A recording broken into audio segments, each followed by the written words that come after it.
Hi, this is Jim, and this is Second Chance, a moped podcast.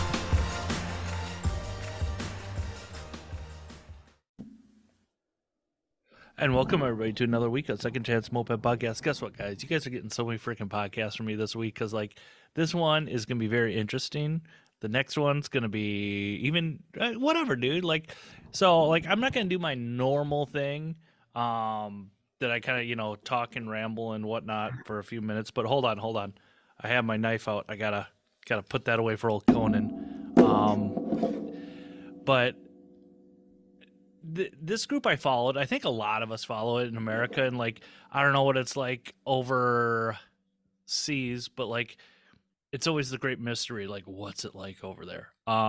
Before COVID went down, I actually had it kind of loosely set up that I was going to go to Red Bull all the way. And I had a bike set up where I could borrow it. I was going to fly in. I was going to be go to Austria for 5 days. But then, 2020 happened. The whole fucking world shut down and whatever. Hold on a second. It's early in the morning here and I have to have my coffee. But, yeah, I just thought this would be pretty interesting. So I'm just going to have my guest introduce himself. He's going to tell you where he's from. We did zero prep, guys, because, again, I wake up early in the morning. Doesn't mean I'm a morning person. So I'm just going to have my guest introduce himself. Hi, everyone. This is Fabian. I'm from Austria. I'm kind of the president, I guess, of the Takt Dichter Moped Club. We're 13 people in Salzburg, Austria. And yeah, we're crazy about mopeds, and we have one or two stories to tell. And yeah, I'm looking forward to whatever comes up with you. Yeah, man. This is I always find stuff and internet stuff fascinating because you guys have a very healthy following on your Instagram page. You got 3,000 people, which is just nuts. But dude, that's yeah. So yeah, we'll just get going. So, and repeat your name for me because I am terrible with names. What is it again? Fabian, or Fabian if you want to pronounce it in English. I'm taking notes again, guys. Okay, Fabian. Yes, Jim. So, and if you forget my name, don't be afraid to ask, because I have short-term memory issues, and I have to write shit down. If I don't, I fuck it up like a few podcasts I've done.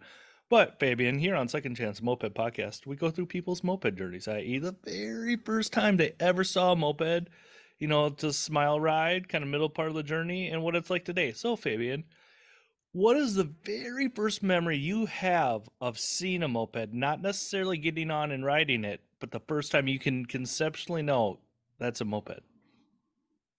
That's a very, very different question. Because I think I'm kind of in an age group where we know mopeds in terms of vintage mopeds. Mm-hmm.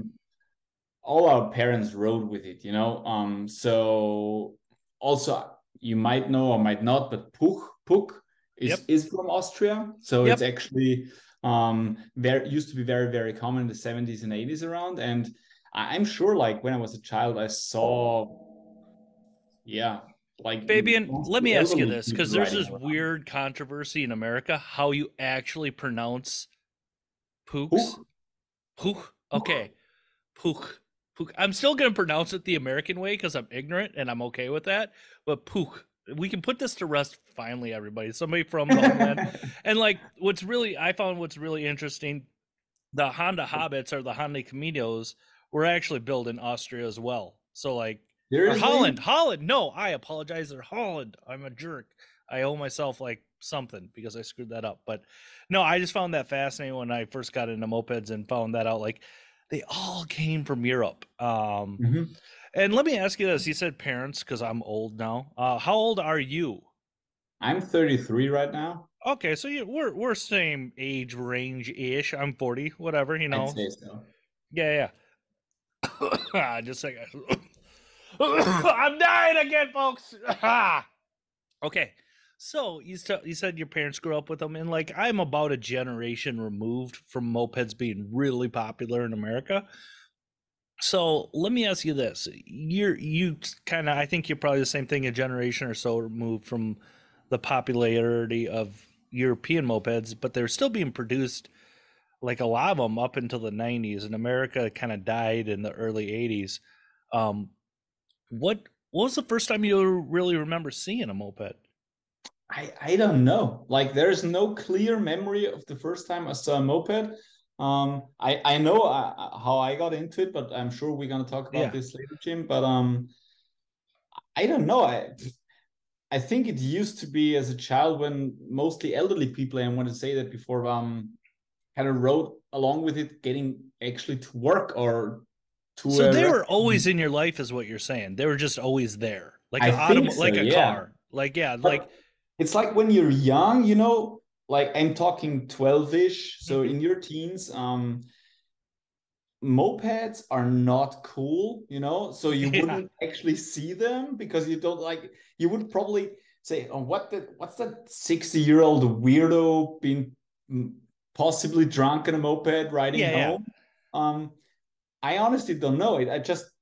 They never popped into my eye when I was young still.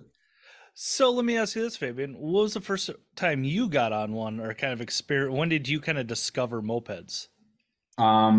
It was the Red Bull Alpenbrevet in Switzerland, Okay. and I work in digital marketing. And me and another friend of mine, we were both working for Red Bull Switzerland, like freelance basis. Mm-hmm. Um, and they just invited us, like as an incentive, said, "Hey, you're doing such a good work for us.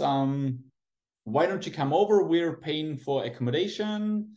We're also like providing a moped, and you just ride along." And we Hell said, yeah. "Okay, let's do it." Dude, that sounds like a freaking just a rad experience in general. Because like a lot like in Europe or America, like when Red Bull does an event, it's done right. Like it's no expenses spared. Like everything's cool. It's set up. So fuck yeah, dude, that would have been rad. What was your first? What was it like getting on a moped for the first time? Like what was that like for you? Because in America, we always call it the smile ride. Like you get on it and you just have that grin like from ear to ear. You're just like, where the hell has this been all my life? Like, what was that like for you?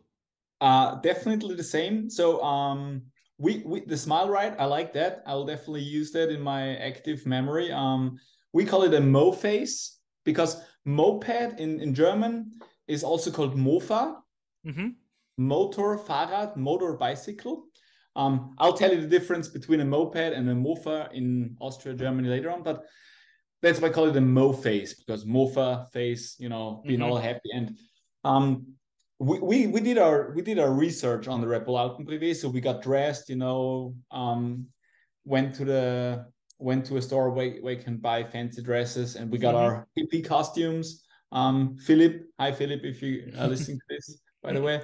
Um, and we were just really happy, and just amongst all the other moped riders and clubs and everything.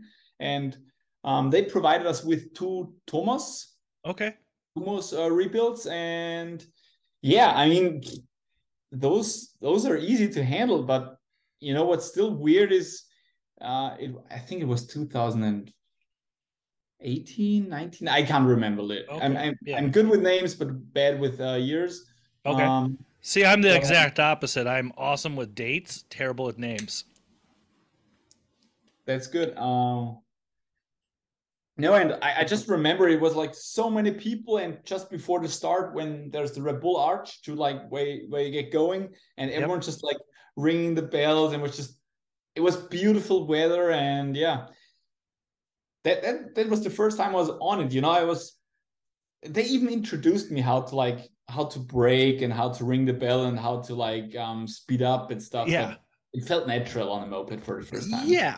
Yeah, definitely. And hit like we'll just kind of, this can be a different show for me because like we'll go back and forth a little bit. Like that is probably one of the coolest first moped riding experiences ever. Like seriously. Like for But me, there's a huge but I'll tell you later on, Jim. yeah, yeah. For me, like I had mopeds, but I didn't know about the culture until Mhm. it literally rode by my house. We have in America what's called rallies, and there was one going on in Minneapolis, and They just happen. I happen to be going down the street with like 50 or 60 mopeds going by. I'm like, I have mopeds, but they're nothing like that. And like that's kind of what turned me on to the whole moped scene. So you do that. How long a ride did they do on that? Like how long of a distance was it? Well, I did my first pass, so the first going up and going down again, and I think I rode about 30 minutes to 40 minutes, and then Okay.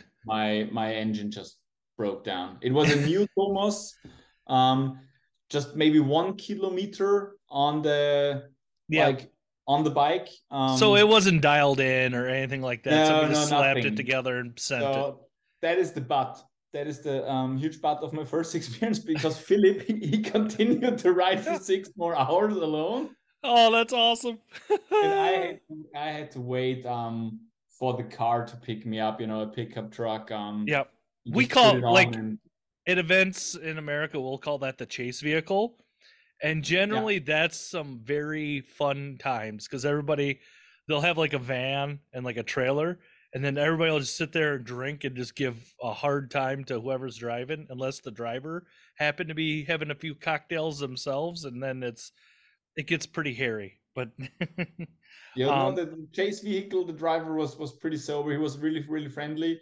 But yeah, I mean, we had a fun experience in the chase vehicle. We call it the Besenwagen. It's okay. the broom car, so to speak, if you want to translate literally, because Hmm. like a broom, it just It's sweeping. It's it's sweeping. sweeping up Yep. all the leftovers, broken mopeds. But we had fun times there. But I had to wait for 3 more hours in the event village of Red Bull Alpenprivé, and I was waiting for Philip, and it was hard. You know, I definitely wanted to have more beers there, Yeah, but then I knew like he probably couldn't catch up afterwards. So yeah. I was really like just chilling and waiting for him to come. And said it was nice because of the beautiful weather, but yeah, it was a pity we couldn't enjoy this. Actually, the first ride together, Yeah. like it should have been, but it Well, was don't okay. worry, dude. I broke down at my very first moped rally I went to as well, and that was that was a whole nother ordeal. Um, so you went to this deal. Did you go back home and kind of start? How did you get into it? Did you start looking for mopeds right away and like this is the greatest thing ever? I got to do this. Blah blah blah. Tell me like that experience for you. You just mentioned it. It was just like that. So Red Bull Alpenprivé over on a Saturday. We had fun at the after party. We went back home the next day. So driving the car from Switzerland back to Austria, and we're just like reflecting on everything that happened there. Said, wow, those gangs. I mean, they really look like they have fun. You know, they definitely have. They don't take it too much too serious, you know, a Yep. lot of twinkle in the eye. So we kind of like that surroundings of, well, you know what? Let's just found our own moped club. And we had a Awesome. long ride home from Switzerland to Austria. We had many ideas talking about possible names.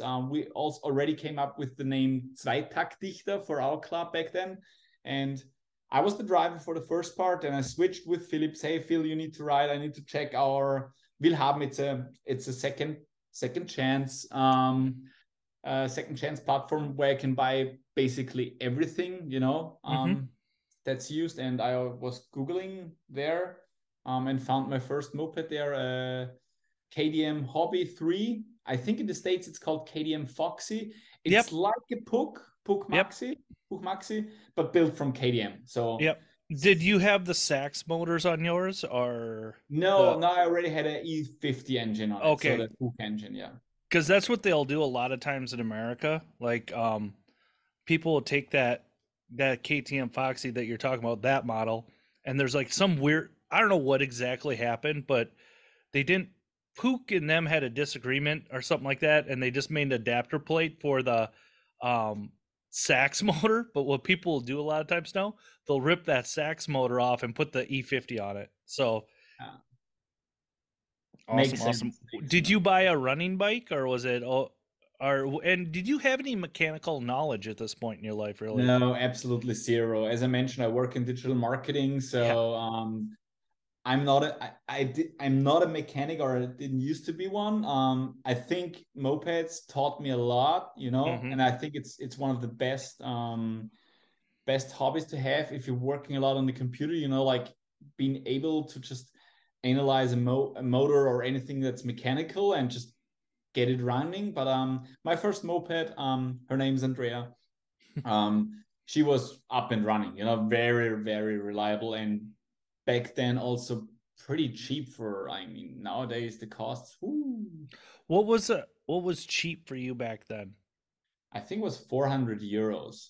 So that's about, we'll say, like, the euro and the dollar always kind of goes goofy. Sometimes they're so between 300 and 500 bucks in America, we'll say. I Yes, mean, yes, definitely. which is not bad at all. Like that's yeah, pretty reasonable for E50 moped that's running. Yeah, awesome. Yeah, no, and I tried to make her faster, so I just screwed the exhaust a little bit and I totally messed up. It didn't work anymore. And then I just bought an like an old exhaust again, put it onto Andrea again, said, I promise I won't touch you anymore. You just do you, and she's very reliable ever since. So I Okay. think that's the we call it verschlimmbessern. It's a play on words in German. I don't know if it makes any sense to mention some German play on words, but it's worse proving. Like it's worse and improving. It's probably worse proving. Yeah, dude, I like that. Like a You lot of want to people, improve it, but you only make it worse. a lot that happens to a lot of people in mopeds when they first and Yeah. even though they can be around for a long time and still do that. Like Yeah. and I'm not saying I'm the best moped mechanic or the best tuner, but like I've really this past year, especially after I did this moped race called Baker's Dozen, like my tuning knowledge has really kind of jumped forward. If you want to learn how to tune a moped, go on Baker's Dozen because you're going to learn or you just won't complete the race. Yeah. So you start messing with that. And that's a question I had. Like, okay, so you and your buddy, you're talking about starting this moped club. Um, how did you guys go about it then? Like, how did you get more? Because you got 13 people, which is an awesome number. There's some clubs here in America that, you know, some of them that aren't in the Moped Army umbrella. They're called Mhm. Grom clubs. Like they have 2 or 3 people, and that's awesome. And like there's some people who are in the Grom clubs, they have like 30, 40 people, and that's awesome. And then there's some MA clubs that have 30, 40 people, and then there's some MA clubs that have 5 people, and it's all what it is. Like, and it sounds like you guys had a pretty decent growth. How did you guys start? Is it just a bunch of friends that got mopeds, or like how did you guys kind of grow as fast as you did? Because when did the club start? Oh boy. I think now I need to check. I think 2018. Let me check our Okay, Instagram real quick. I think it's there somewhere. No, it's not. come on, Fabian, you're supposed to be representing your club Ah, I here. should I'm just messing with you, know. but we'll say 2018. That's no big Let's deal. say That's still 2018. I think it's a fair number. I'm yeah. working the website right now, and I think it's there somewhere. I'm cheating and going Uh, on your Instagram all the time. You guys have a great Instagram also. thanks.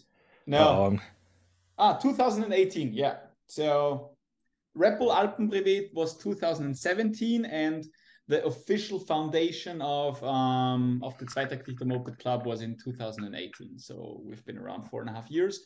And yeah, when basically Philip and I came back from Red Bull Alpenbrevet, we just told our friends what a great experience it was and that mm-hmm. we're gonna buy mopeds now. And then we had one other guy who already had mopeds at home from his father. So that was easy for Oliver to start. And then 2 more friends, Stefan and Mario back then, they just bought mopeds. You know, they were just hooked on the idea of having our moped club, and it was us 5 starting it. So we also call ourselves the first 5, so to speak. Mm-hmm. And then, I like that personally. I like that when clubs do that, like the original 6 or yeah, first 5. I dig it.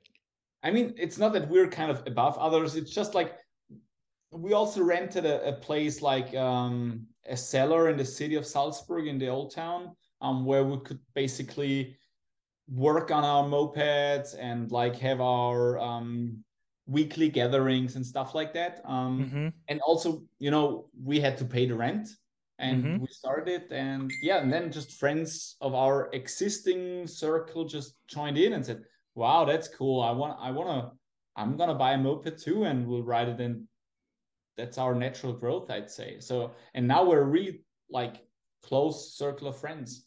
That's awesome. Now big thing here is, and everybody in America is kind of getting themselves in trouble with this. Are you guys keeping your bike stock? Are you like always searching for speed, or like what's kind of the theme to your bikes? Because like somehow I got into chasing speed on my hobbits, like, and I have some bikes that go really fast, and I got some bikes that just kind of keep up. And like my new thing is like I want to have a stock bike and just bring it to rallies and run stock because I'll get left because everybody. I'm trying to banter here and do a conversion for everybody. Um, well, I should be a better moped person, but any or not moped person, but podcast person. But like in America, to kind of keep up with a pack of mopeds, you have to go at least 40 to 45 miles an hour. Really? Yeah, that's kind of Okay. because everybody lies to themselves and say we do that so we are safe in traffic. It's just, well, we just like to go fast, and like we have Treatland available to us, and we have dose cycles available to us, and like it's that's kind of what, yeah, that's kind of what we've fallen into. So like, so everybody who's listening over in Austria, we'll say 45 miles an hour is right around 70 kilometers an hour is kind of what we have to do just to kind of keep up. And like I can say this, I have a bike that will consistently do 95 kilometers an hour. So like, That and is fast, Jim. yeah, That that's stupid is what it is. And there's people with much faster bikes. I mean, um yeah, it's stupid is what it is. And those fast bikes are not fun to ride in a pack because you're tripping over people all the time, and they're dumb. There is what they are. They're just, I mean, they're exciting and they're awesome, but to ride with more than 3 people, it's dumb. Um, so back to kind of my question at hand is like, what do you guys do? Do you guys kind of keep your bike stock? Because if they're stock, they don't break. That's kind of the running joke too. Yeah, I'd say two-thirds of all our mopeds that we own in the club right now, and I think we altogether own more than 30 now. Mm-hmm. I'd say two-thirds are stock, and I think the reason for that is because of the like almost constant availability still in Austria. So every once in a while, an old uncle still finds like a Buch Maxi in a barn or so. Mm-hmm. Um, and I think it's also prestige and well received if it's like a beautiful stock, still with the original paint job and everything. Mm-hmm. And I'm gonna be honest with you, Jim. I think most of us in our club were just too bad mechanics to really be able to tune them Oh, properly. oh, don't kid yourself. There's a lot of bad mechanics in Yeah. America. Like they're No, not that good. And I'm not saying I'm one of them. I'm not. I've blown up a lot of motors. It's like, and like I tell people, you haven't lived till you're out in the country and with a blown up motor and you're waiting for somebody to come pick you up. Like pedal of that's, shame, yeah, right? that That's what they call it over the States. yeah, walk of shame or walk a rider returned on foot. I mean, yeah, it's silly. I mean, is what it comes down to. So you guys as a club, what do you guys what do you do? Like, do you guys meet up once a week? Do you like go on ride? Like, how does that all work for you guys, Fabian?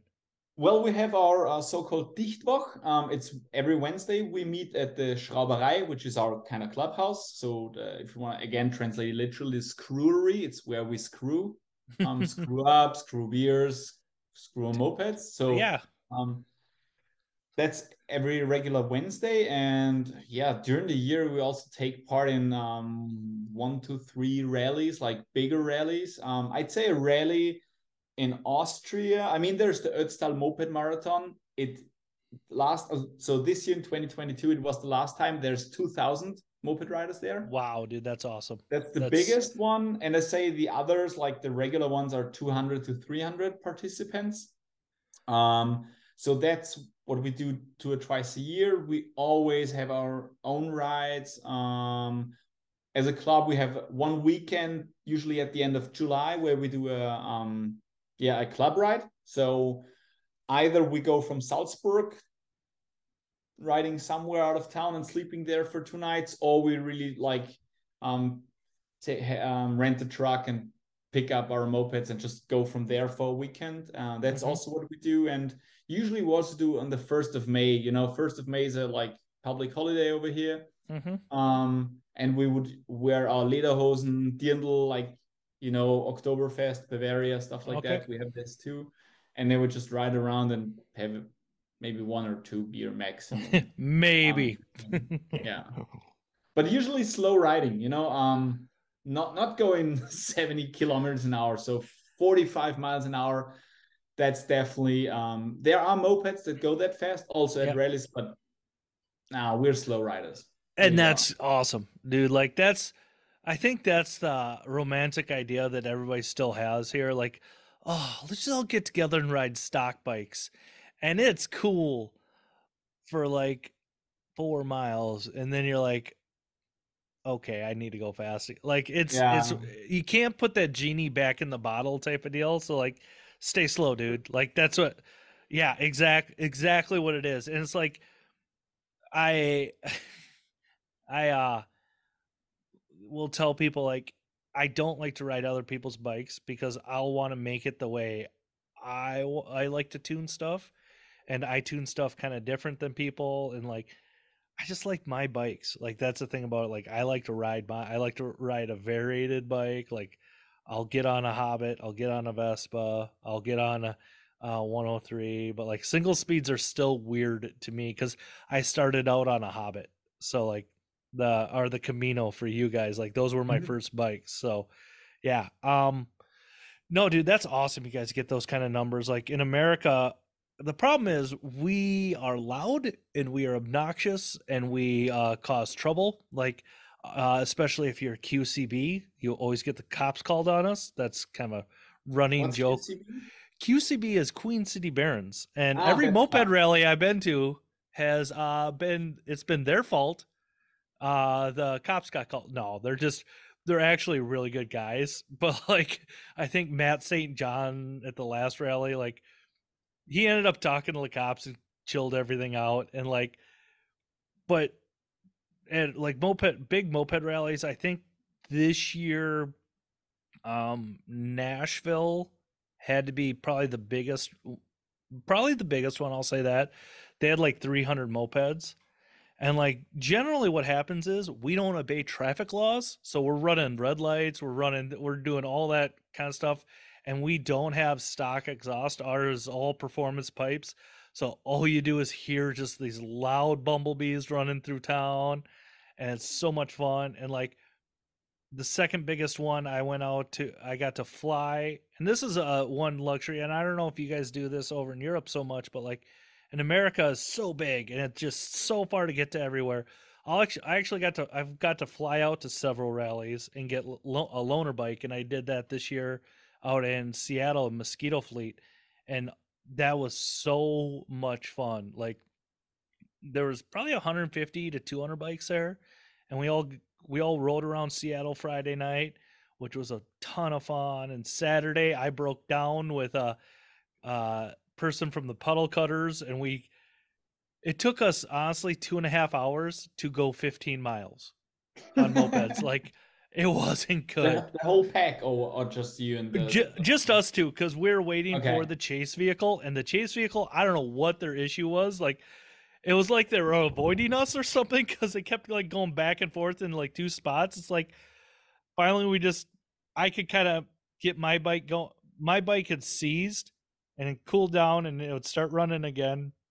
And then my buddy Andrew from the puddle cutters, his exhaust was completely just broken. So he had no power. And we ended up just kind of slowly going 15 miles an hour through a part of Seattle to try to get to the middle spot because we were going to try to make it to where everybody was eating lunch. Well, by the time we got going and kind of tried to rejet his bike to make it work with no exhaust, basically, and had to go up like the steepest hill and longest hill in Seattle. We ended up I smoked a Hobbit clutch, and like that thing was just, I've never seen this happen. Like I was sitting there just feathering the throttle, so I was just going back and forth with it. Smoke was rolling out of it, and it wasn't my bike. I'm like, whoa. So I shut it down. And yeah, it was chaos and just so much fun. But then we ended up riding that night. We had a lot of fun at the party at a shop called Magic Touch Mopeds. I'll send you a video for that. That was pretty rad. And we ended up riding out on some ferries. We took a ferry to there's a whole bunch of like small islands that people live on around Seattle. We went out to Nassau Island, and we went to this guy named Nass's place. Him and his family live out. He's got a beautiful shop, nice house, good piece of property out there. But we got to ride all over this island, and it was just like treetop. It was like treetop high, trees everywhere. It was just beautiful roads up and down, left and right, no straight roads. Yeah, like I can tell you this. This was probably the coolest year of mopeds for me. Between that and like getting to do Baker's Dozen, where like I got to ride mopeds across America, and like you guys have something like that I would encourage you to try. Moped rodeo. You guys have like that looks nuts, dude. I would love to try to do that. That's a bucket list item that may never happen for me, but man, that looks so cool. We never I mean, we know about it, but we never tried it so far. What we also do, because you were asking about activities, so me and usually 2 or 3 friends, we pack our bikes in early summer or late springtime and go to Italy and then ride for 8 or 10 days around Italy. Dude, so that's you so might cool. have seen some of our pictures there. 2022 we were in Umbria, so which is kind of in the very middle of Italy, and it's also amazing. I mean, if you want to, if there's one country where really recommend riding a moped, it's probably Italy, because the people out there are so chilled. There are many back roads, like you would ride for 1 or 2 hours and not meet another car. And the roads are not that bad. That's always a thing. Like the roads aren't that bad. Like there's now if you ever find yourself in New Orleans and get to ride a moped, the roads are that bad. They're freaking terrible. But like that's also like, so you can't drink too much. But like for me, that's awesome because it's very technical riding. I'll say, like, you have to be on your shit and pay attention because like dodging there's just potholes and everything. Exactly, dude. But like so beautiful. That city's, there's something to it. It is so beautiful. I've been once to New Orleans. Okay, and the moped people down there, I can't say enough for their hospitality.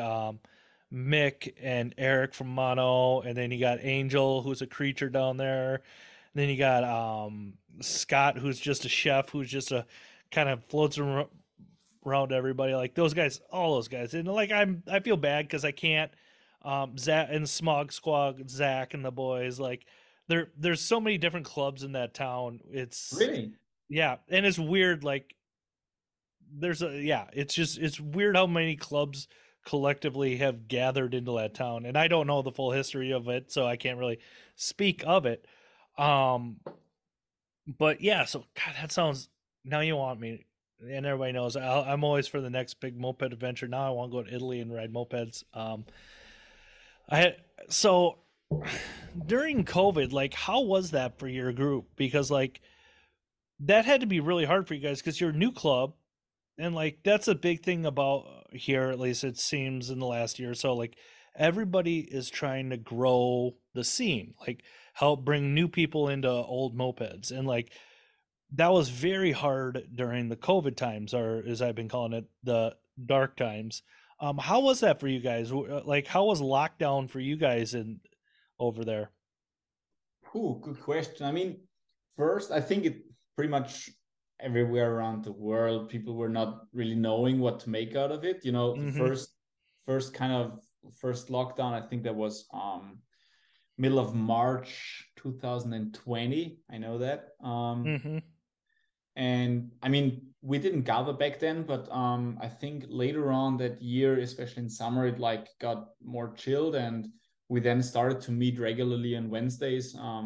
What we did is we still had with some other friends made digital meetups every Wednesday to stay in Mm-hmm. our routine of meeting up and playing online games, you know, Among Us and all that jazz. Um, but yeah, I think it reflecting, Jim, I must say I've never reflected in how it affected our club, but I think it was cool because afterwards the rules were kind of that many bars had to shut down around 10 Mm-hmm. p.m. um, and let's put it this way, we were not aware of the official legislation and legal situation, but I mean we were a private club, you know, it's not a public restaurant, you Yep. know, our place. So we met there afterwards and also had one or two parties in there that have been amazing. Right on, my guy. Yeah. It sounds like you guys have that same kind of, as I'll say, like Mopeds America are still punk rock. Like we're gonna do what we want to do when we want to do it. It sounds like you guys kind of have that same kind of motto going. It's like we'll try to be safe, but like if stuff isn't making sense, we're gonna do our own shit. Yeah, definitely. And I still what we also have in our walls written, and it's in English. It's rise low, die whenever. And it's like, man, if we can't ride our mopeds, we kind of get sad. We need it, so to Yeah, speak. It's like yeah. getting it out there and like also goofing around the city. And you know, even though Austrians know mopeds, but they haven't seen it in a while, and there are many Vespas.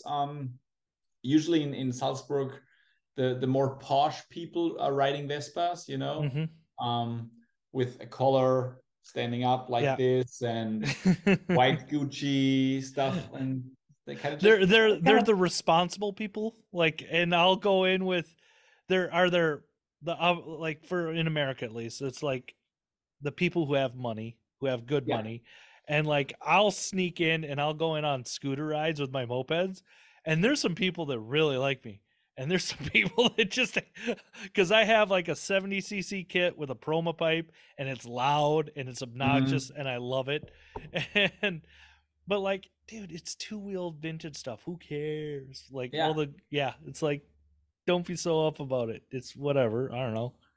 yeah. But we're kind of the goofy counterpart of it, you know. Mm-hmm. And I think that's important for a very historical with the classical music festival in Salzburg, which is known for, and we're kind of the punk rockers, if you want to call it like that, and Yeah. just putting a smile to everyone's faces when you ride around town. And I Yeah.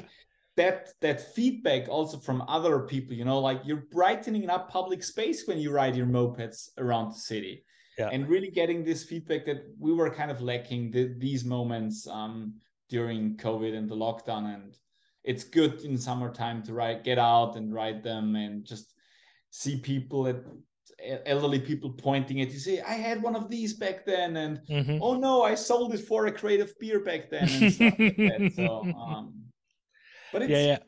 it's fun. It's connecting people, as you said. And when we're at the Schrauberei, our clubhouse, people just come by and say, hey, what's this? I've seen you around a couple of times. Can I come in? Yeah, sure, of course. Mm-hmm. Let us show you what we're about to do. And it's just it's about being open. And also mopeds are a great icebreaker just for connecting with people. Mm-hmm. That's the cool thing about it. Yeah.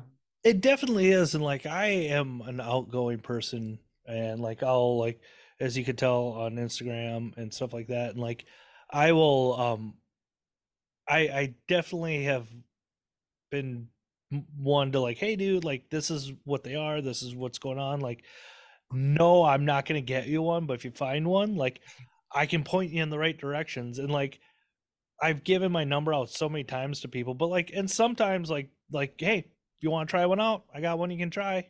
And like, I've had people definitely take me up on that offer. And I actually had another boss of mine like ask me, well, I'm not saying right now, but if you come across a bike, I would love to get one. I'm like, all right, dude, like I go, it could be next week, it could be in 6 months, like, because I'm cheap and I have a number that I won't pay over for a stock bike, Mm-hmm. and I'll only buy stock bikes for the most part. And I'm like, this is what it's gonna take, and this is what we'll get going. And like, I'm not making any money on parts. I'm not making any money on labor. Like, this is just what it is. Like, okay, cool. Fair enough. And lo and behold, Hoarder Eric just sent this kid who I called Hoarder Eric here in Minnesota. He sent me an ad this morning for a very reasonably priced Hobbit. We'll see if I get that one for my Good boss. luck. Good luck, Yeah, Jim. yeah. How many mopeds do you own? Let me ask you some questions. Um, so I've got two in the basement. Those are just I didn't have room in my garage right now, so this is a Pook Maxi right here. I'm actually gonna get running next year. This is a 1983 Hobbit to my right. That's a vacuum that I do vacuum. That's just one that I put there every week on purpose, just so people think I've never vacuumed. Um, so I have my fast Hobbit that I'm kind of rebuilding right now. I'm going through everything. I saw some stress fractures, so I had to re-weld some stuff. Um, and then I've got my quote unquote slower Hobbit, which is kind of my cruiser that I just take. I'll take it to rallies. I'll take it to because in Minnesota we have a Thursday meetup where the casserolers will put on a ride, and that's the main local club here. I'll bring that out to that, and that's a good 45 to 50 mile an hour bike. That like I can just hold it wide open throttle. It doesn't get hot. That's a big issue with people in America. Like they'll kit a bike and then they'll throw a whole bunch of timing at it to make it faster, but then it gets hot all the time. Or they'll have an air leak and they can't get that out of it, and blah blah blah blah. But this one just, I can hold it wide open throttle and it doesn't get hot. Like I'm not gonna do the conversion, everybody, but in America, like it runs like 360 degrees and it just sits there, and I'm really happy with that bike. I have my Baker's Dozen bike, so we're up to 5 right now. That's the one I took across America. I got to start working on that again. I have what's called a Mondial, which is actually a kind of a rare bike. There's Badavis made, and we think it's later in Badavis's manufacturing, because they came out with 2 bikes in America. It was called a Grand Prix and a Mondial, and they both had Peugeot 103 motors on them. Mm-hmm. And they're ultra rare. And I've been lucky enough to own a Grand Prix, and I kind of sent that down the road. And then I found a Mondial out in Wisconsin, and I was like deathly sick, and I had to drive like 5 hours to get it. But the guy who was selling it, I don't think he knew what he had, and I got this cheap, and I wasn't about to educate it because it's not my job to educate a seller. That like I'm if you're selling Fair stuff, enough. dude, I won't yeah, blame you, Jim. yeah. So I went out and got it, and that one I'm gonna start working on soon. We're 6. I have a Vespa Chow, a single seat bead that actually is a stock bike, but the crank seal went out of it, so I need to put seals in that. And I think that's Do you call chows Vespa chows a or Vespa Chow. Piaggio chow? Yeah, because Vespa's the manufacturer, Yeah, and Chow is the model, the the type. model. And like Yeah.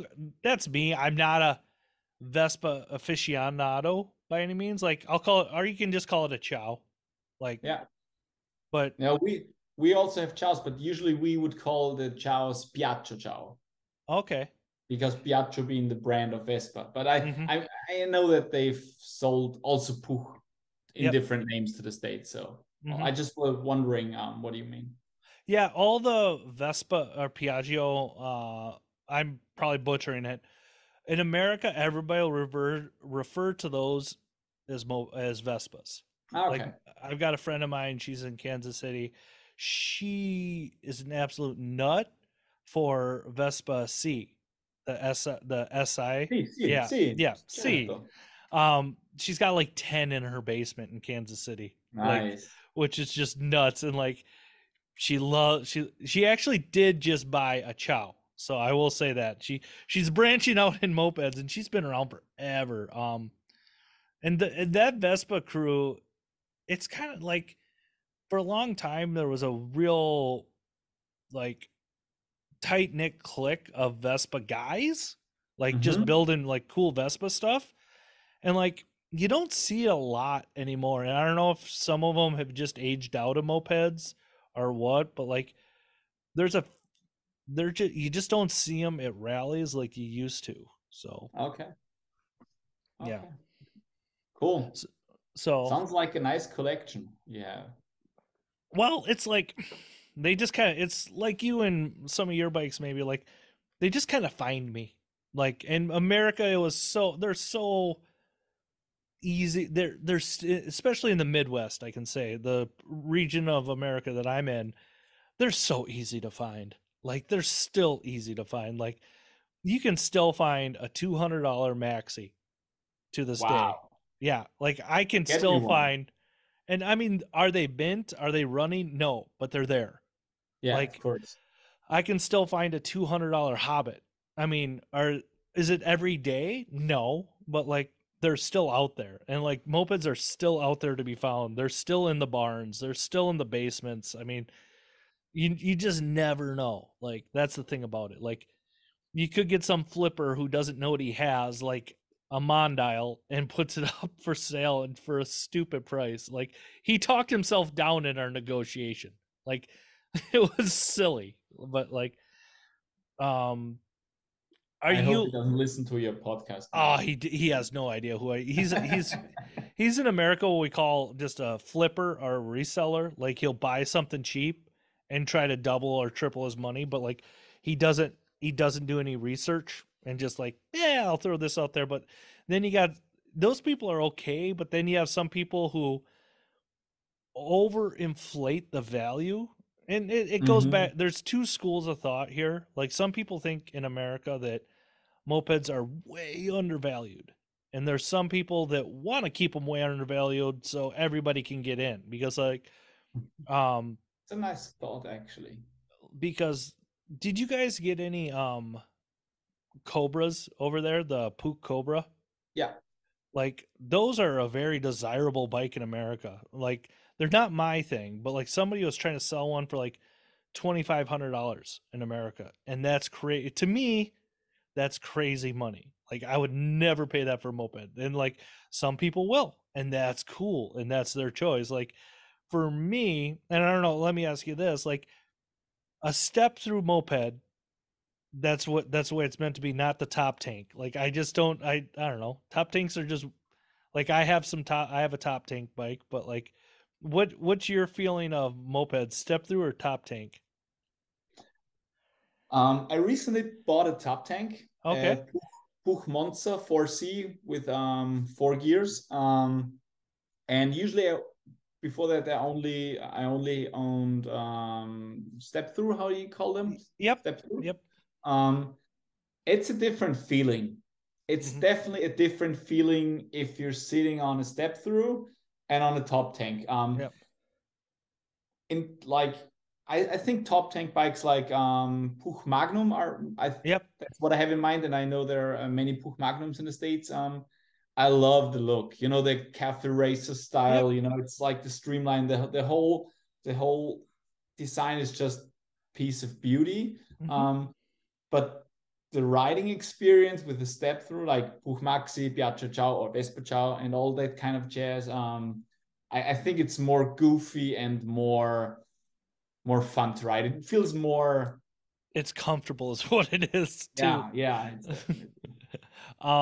But yeah, dude, that's an interesting thing to kind of look at, like aesthetically saying, like I can see how that top tank is very pleasing to the eye and whatnot, but like I'm so in love with mopeds, like, and for me, and this is coming from a Honda guy, like a Puch Maxi, if you ask a young child to draw a moped, that's what they're drawing. I mean, like, Yeah, you know what I'm saying? Like that is the true. template for a moped. So I mean, it kind of is what it is. So you kind of talked about the dark times a little bit in your during COVID and whatnot. Like, what was it like this past year for you guys in Austria with and that's where you're at, right? Austria? Yeah. I don't see. Sometimes I'll get stuff mixed up in my head, and I'll screw up, and I'll start saying you're from like Switzerland. No, but like, what was it like this summer for you guys in Austria for moped riding? Like, did rallies kind of come back? Like they kind of, it seemed like they came back in the last half of the summer over here. Like we had that big one in the spring down in Nashville, the Daggers put on, which was an amazing experience. But then like nothing happened until after like the 4th of July here. Okay. Now I think, I mean, our rally start, I'd say our rally season is like July to September. But I Okay. think this year, all rallies that I know of that are in our area or around Austria and also in Switzerland, I think it was a pretty normal year like Mm-hmm. before. I mean, also think um, in 2021, we already had, I think most rallies actually happened in summer, yeah, because the laws were just saying, hey, don't do something stupid. And yeah, no, I would say it was a pretty amazing year. Also, summer was pretty maybe too hot, but we had many sunny days, so we were doing many ride outs, and it was a good year, I'd say. Yeah, unfortunately, it's like starting to snow around here. I don't know how it is Same in here. I think Minnesota, we but have kind of the same weather. I yeah. think we're in the same area. Yeah, it's like it snowed a few times and then it gets warm enough to ride. Like I went and rode with my buddy Lee on yesterday and actually I broke down. Like the last time Lee and I rode, he broke down. So like that's just kind of the nature of the beast. It's part of it, it also what makes it curious and fun. You never know how far you will get and what weird quick fix you need to perform on your bike to get it running again. Yeah. It mine I think is the ignition ended up going out because once we got it to my house, I pulled the spark plug and no spark. So I think the HPI got me. That's the HPI. yep. They're I run them because I enjoy because for Honda it's the only unless you can find a CDI, Honda OEM CDI for them. Like it's the only 12-volt system you can get for Hondas right now, and like Okay. that, and they have in their little brain box they do a really interesting stuff with the performance curve, which retards it back and keeps it cool and blah blah blah. But you know, it's bound to happen. I mean, you ride mopeds enough, and like that bike had been a trooper for me all for the last 2 years, so it's like whatever. I wasn't even. I was thinking I was out of gas at first because we were trying to get to the gas station and start Mhm. shuddering like it was out of gas. And then, like for me, I'll run out. I know I can run out of gas at 0.75 gallons, and we can do that's how they measure gas in America. Know it. Yeah. How many liters that is, I don't know because again, I'm a silly American. We go on this barbaric system, and I go to fill up, and it's only at point 0.5. I'm like, uh-oh. And Lee kind of looked at me. He's like, don't you usually run out at more? I'm like, yeah. Thing wouldn't start. So, just more winter projects for me to work on. Yeah. Uh, Lucky so you. Lucky yeah. you.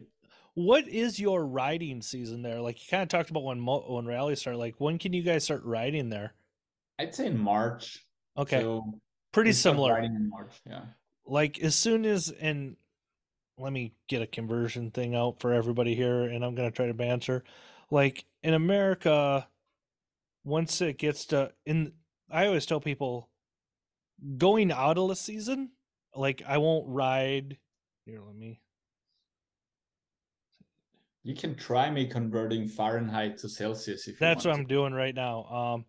So going into this, like if we got done with the season, like I'm not gonna ride in anything like 50 degrees, which would be 10 Celsius for you guys. Like Yeah, it's no. just too cold. Yeah. But say it's springtime of the year, I will ride in like 5 degrees Celsius. Like I don't Yeah. care. As Like long as the sun is out, yes, yeah. definitely. Same. That's what it comes to. It's like I don't care. I'm gonna ride, and like that's I'm kind of notoriously known for like getting out early and like Yeah. growing up No, as a we have kid. some. some people in the club, they say, oh, it's still like the streets are still with salt against the icing. Yep. They don't want to do this to their moped, but say, come on, if Yeah. it's dry, it's dry. So you guys have in like what we'll call in America is like a clubhouse. Mm-hmm. Um, how many bikes are you? How many bikes do you guys fit in your clubhouse? Because like there's certain ones like I'll throw them under the bus like the Zeros. I think they have over 150 mopeds in their clubhouse. I wish we had this much space. No, it is packed. Our clubhouse is definitely packed. But I'd say at times we have around 20 bikes there. So there's one room where we have like 4 bikes and like Mhm. our mechanics gear and tools. Then we have one room where just hang around, drink beers and chat. And then we have one room in the back of the cellar, where we just like stack all the bikes that are hopelessly broken down, so not able to fix easily, or if they're just running and like easily pulled out from there too. But the in-betweens, they are in the room where we actually work on them. But it's a small cellar, but as I said, we have to rent it, we have to pay the rent for Yep. it. um but it's still the best. Like also our landlord, she's amazing. She supported us from the very start, and um Is it anybody's family member? Because usually that's when you get the no, best no, no, deals. no. And the Zeros, I'll say this: they jumped from shop to shop to shop, and they were in a position to finally buy their own shop, which is awesome. Like That is awesome. they Shout have out. their own space, and that's the way it is. Like with MCR in Detroit, Motor City Riot, which is really cool because the I think I one of the founders of the Zeros in Toledo that owned that big shop. He was one of the founders of Motor City Riot in Detroit. So like, I don't know what it is about Andy and getting people with big shops, but like and he is such a nice guy, so nice. Like, I'll say this: the Zeros, like, mwah, love them. They're great people. Um, It's funny you mentioned some clubs from the States already, and I think we've been following, especially through Instagram, each and every one. So yeah, every name. I didn't know what the abbreviation for the Queen City Barons was, but yep. every other name sounds familiar.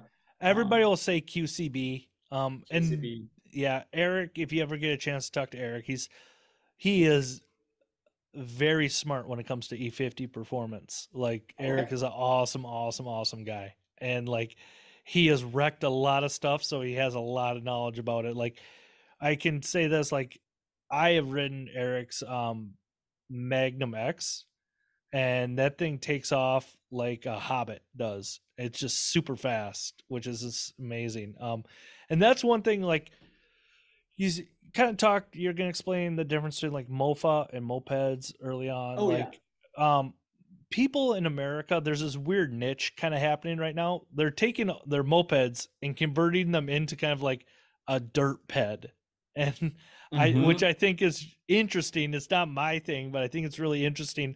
Some people do an amazing job with it. Some people just kind of do a job with it, you know?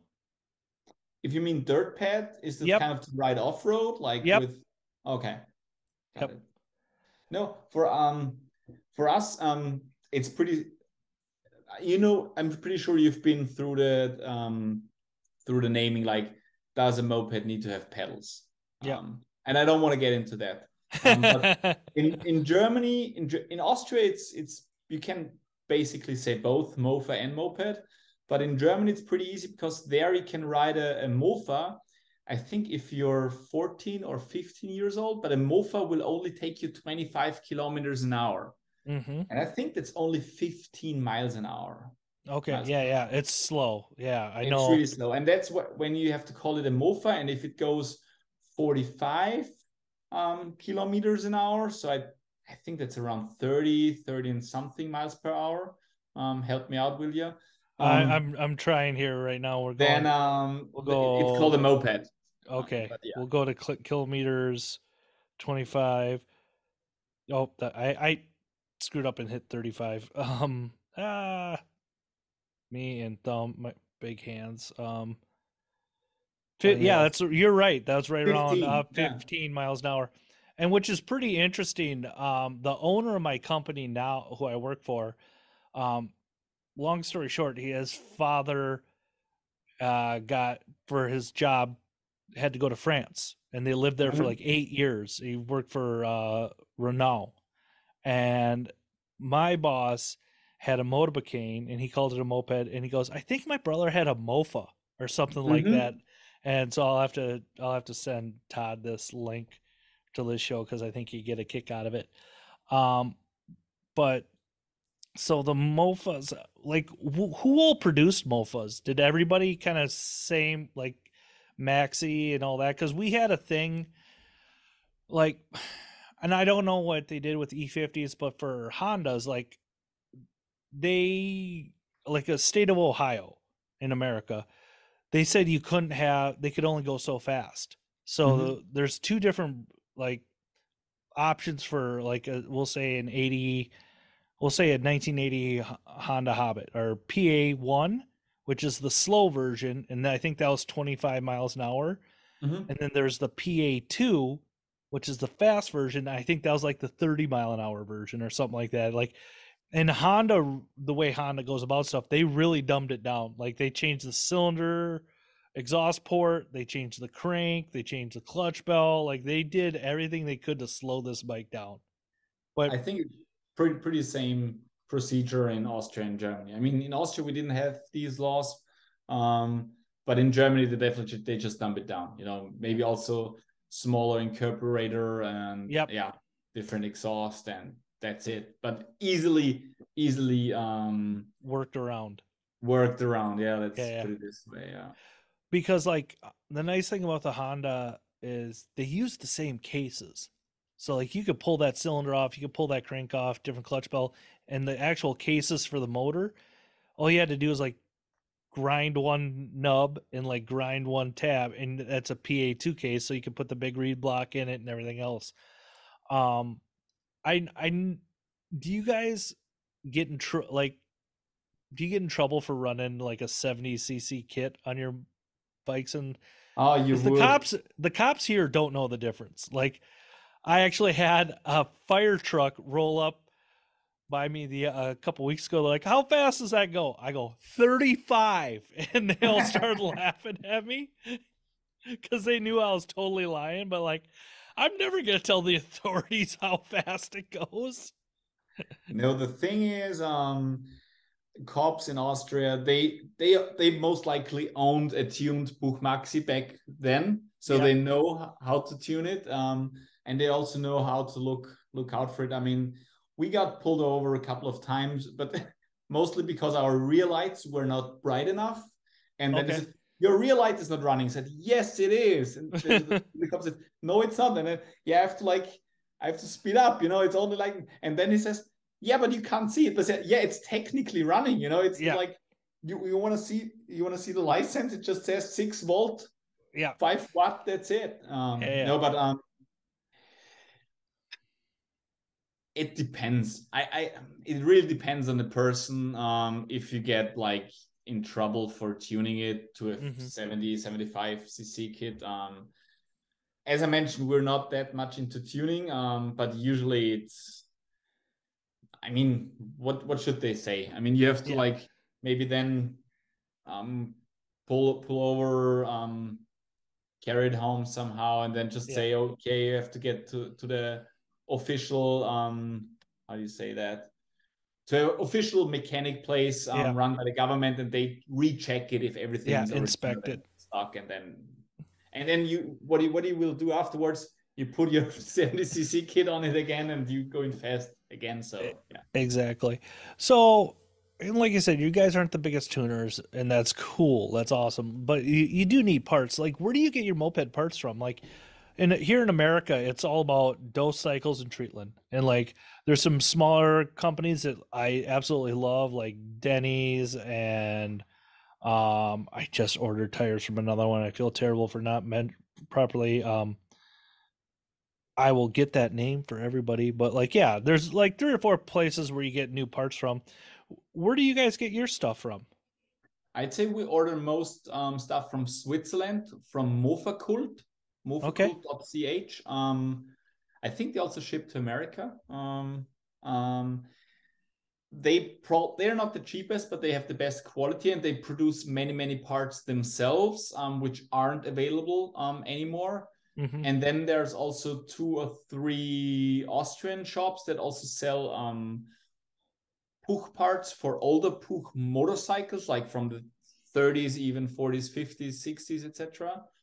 You can also buy parts there, and then some stuff we also order at Puch shop from the Netherlands. Yep. Holland. And what was that Pook you were talking about, that 4-speed that you just picked up? The Puch Um, Monza. yeah, see, like, I know they're here, like Pook motorcycles, but you don't see them that often. Like, they're that would be something really rad to get. And I know Dose Cycles, those guys do an awesome job of taking bikes from Europe and importing them here to America, the stuff we didn't get, um, which is awesome. And God, that'd be a top take worth having, that Pook 4-speed. Just because, like, it's you don't see it. Like, that's kind of where a lot of people are at right now. Like, everybody's got their Hobbits, everybody's got their Maxis, and there's some dorks that, like myself, we like the rare stuff. So yeah, that'd be cool. Is that what size of Mhm. motor does that have? 50 50 Is it cc. 50 cc shifty? That's awesome, because, like, a lot of people, you'll see a lot of the MB5s here in America are like What's the 1 year MP5? of it. It's a Honda MB5. It's a Okay. 50 cc 5-speed. So Okay. yeah, I think they're only imported or produced 1 year, 1982. But, like, for a 1 year bike, you sure do see a lot of them. Like, and Cool. that's um and I got into this discussion with somebody the other day. Like, our going back to, like, Cobra conversation we had, um to me it's a uncommon bike in America, like, but you see them still, versus a Mhm. rare bike. Are the Cobras pretty uncommon in Europe, or do you see them quite a bit? No, Puch Cobras are still a big thing. I mean, you don't see many of them, but they're very desired and prices are insane. Yeah. Um, I'd say the golden standard, like the golden moped, like 50 cc Puch bike, is a Puch um, Monza 6-speed SDP. It stands for Steyr Daimler Puch. It's in the Johnny Player special design. It's the black 6-speed Puch Monza.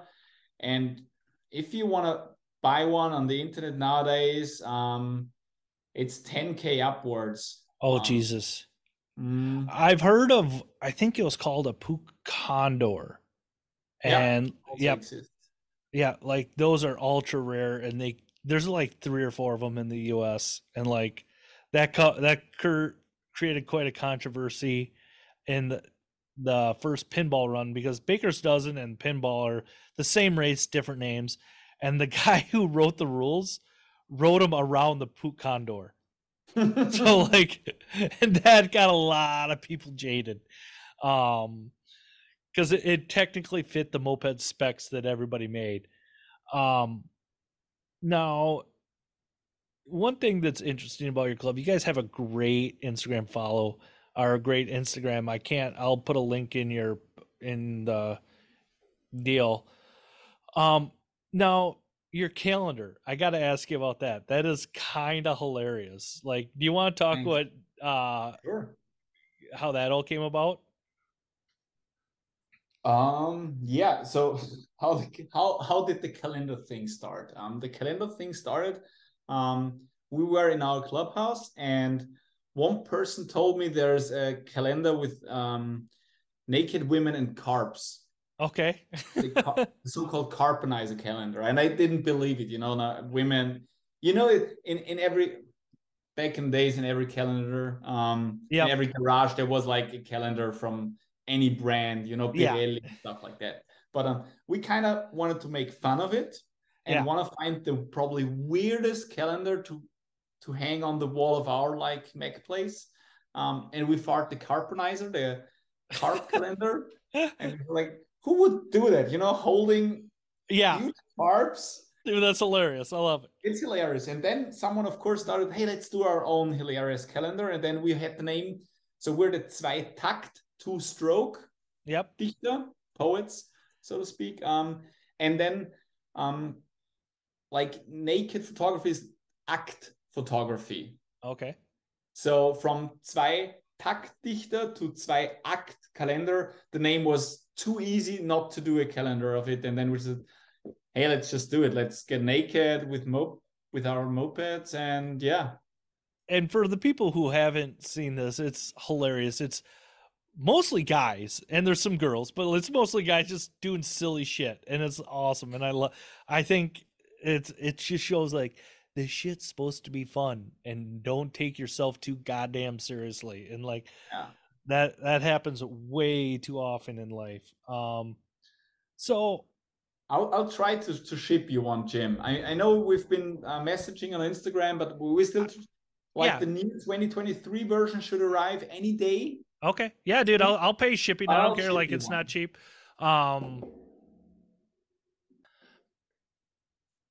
Yeah, so dude, that calendar, yeah, we started talking and you guys had already sold out, so it sounds like it's a pretty popular item. Um, but yeah, you said you wanted to ask me one more question before I took my little bathroom break, everybody. Yeah, because you mentioned many clubs, and you, Jim, seem to be a guy probably I could ask what the best region is, because I'm planning to do one month moped trip through the States next year around June. And I built my map already, like pinning all the clubs that I kind of found on Moped Army and also found on Instagram. And I'm having a couple of thoughts where to ride for 1 month, but what would be your recommendation? Also, where do you think it's easiest to purchase a bike to start from? Um, I'm not going to throw people like we will talk more about this and I will set you up with the right people. I can tell you Cool. that. Like if you want that's one great thing about a lot of clubs in America. If you, especially like if you saying, "Hey dude, I'm from Europe and this is my club and I want to come ride," you could probably get a loaner.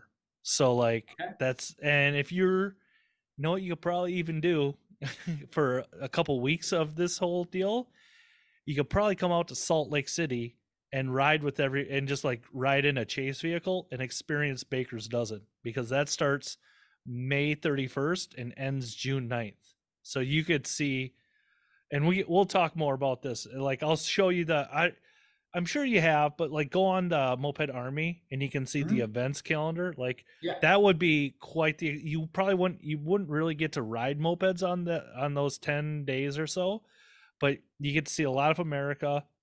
You would see a lot of moped culture. Like that would that would be a pretty cool experience just to ride with everybody and see all that. But yeah, we'll Cool. chit chat more. And dude, if you're coming to America for a month, June is about the perfect.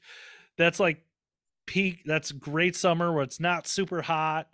You know, that's a great time to come. And there's guaranteed to be rallies going on. So yeah, Fabian, we'll get you set up. Cool. Thank you so much. Yeah. All right, dude. It sounds, dude, that's so rad. You're come. Yeah, you definitely have a spot to stay for a couple weeks here in Minnesota. I got a house. I got bikes. You can fucking just go ride around. You can go to the Mall of America. I'm joking, dude. No, no. I'll take I, like, dude. If you come to Minnesota, I'll take you to all the tourist trap shit. Don't worry about it. I just want to ride mopeds and most likely visit as many moped clubs and just experience the amazing American moped culture, you know? Yeah, dude. Like, there's No so many great sightseeing, just areas. I would say mopeding. like for like California be rad to ride in around San Diego area. There's so many clubs. I think it's I'm terrible with California geography. Like Michigan would be really rad because there's so many clubs around there. Michigan, Ohio, like I love Minnesota. I think it's one of the best states to ride in. Like Richmond's got a great thing going on down there. Yeah, dude, like and then Tennessee is super like there it's just like super cool. I mean, it's pretty spread out and it's yeah, I mean, but no, dude, I'll set you up with some people. Like I'll introduce you and I'm nobody special. Like I'm just like I'll send you their Instagram or whatever. Like people are pretty rad here. So Cool. that's Yeah. That's what I think. I mean, all the clubs look pretty open Yep. and sharing a very passionate hobby, I Heck yeah, guess. dude. Yeah, and you'll see how have you been to America before? Yeah, 5 times to Austin, Okay. Texas, and once to New Orleans. I'm But sorry about the Austin, Texas thing. Don't hold that against. No, I'm joking. But no, dude, if you have some time to stretch out, like I can share you a little experience. It's nothing like you'll have, but like my ex-wife is from Queens. New York. It's one of the boroughs. She lived in the same like 15 block region her whole life, and then she did go up to state. She did go to college in upper state New York, but I took her from St. Paul, Minnesota, out to the Black Hills one year, and she could not understand how there could be so much nothingness between the drive. She's like, I mean, there's no people around here. I'm like, nah. Like 13 hours of driving, just wide open countryside. Like it's pretty insane. Um, yeah, dude. I hope you're able to make it. I hope we can somehow link up during that time. Dude, that'd be rad for you to go ride to get in a chase vehicle. Like you can ride in ours. Like I got Colby and I will take you. You can hang out with the dog. Um, it's boring and awesome all at the same time. Like you'll really get to know a lot of good people on Baker's Dozen. With that, Fabian, I can't thank you enough for coming on Second Chance Moped Podcast. Do you want to shout out or tell everybody where they can get a hold of you or your club? I think best to follow us on Instagram. Okay. Takt Dichter with the number 2 at the beginning. And Okay. we probably just post a link somewhere. I'll It's post a link on and I'll use your guys' club logo for the show. Again, thank you for coming on. We're gonna have some more shows coming up this week, folks, because I booked myself a little heavy this month. So whatever. Again, thank you again, Fabian, for coming on Second Chance Moped Podcast. And don't forget, my guy, mopeds are dumb.